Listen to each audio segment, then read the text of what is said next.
కాంగ్రెస్ నాయకుడు దివంగత వంగవీటి మోహన్ రంగా 77వ జయంతి జిల్లా కాంగ్రెస్ అధ్యక్షులు రాజనాల రామ్మోహన్ రావు ఆధ్వర్యంలో ఘనంగా ఏలూరు పార్టీ కార్యాలయంలో జరిగింది. ఈ సందర్భంగా రామ్మోహన్ రావు మాట్లాడుతూ రంగా కార్పొరేటర్ స్థాయి నుంచి రాష్ట్ర నాయకునిగా ఎదిగారని, ఆయన బలిదానంతో కాంగ్రెస్ కి అధికారంలోకి తెచ్చిన గొప్ప నాయకుడు అన్నారు. పేదలకి బడుగు బలహీన వర్గాల ఆశాజ్యోతి అయినటువంటి విఎం రంగా గారు ఇవాళ మన ముందు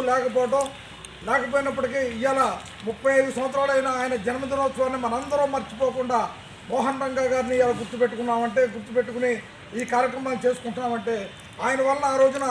కాంగ్రెస్ పార్టీ హయాంలో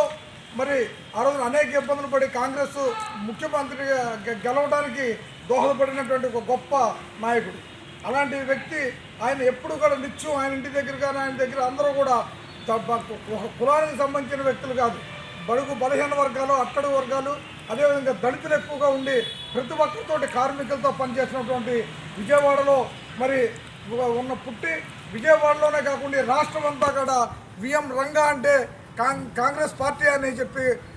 ఇది చేసినటువంటి ఒక గొప్ప నాయకుడిని మనం ఇలా ఆయన లేకపోయినప్పటికీ ఆయన ఆశయాల కోసం మనందరం పాటుపడవలసిన అవసరం. ఎందుకంటే ఆయన నిత్యం పేదవాళ్ళతోటే ఉండేవారు, కార్మికులతోటే పనిచేశారు. అలాంటి నాయకుడు ఆయన ఏ ఆశయాల కోసం అయితే పనిచేశారో మనం కూడా ఆ ఆశయంలో ఆయన జన్మదినోత్సవం జరుపుకోవటం అంటే ఆయన ఆశయాల్లో మనం కూడా పాలు పంచుకుని ఇలా కాంగ్రెస్ పార్టీని మళ్ళీ తిరిగి అధికారంలో తీసుకురావాల్సిన అవసరం ఉంది. కాబట్టి మనందరం కూడా రాహుల్ గాంధీ నాయకత్వాన్ని బలపరచడానికి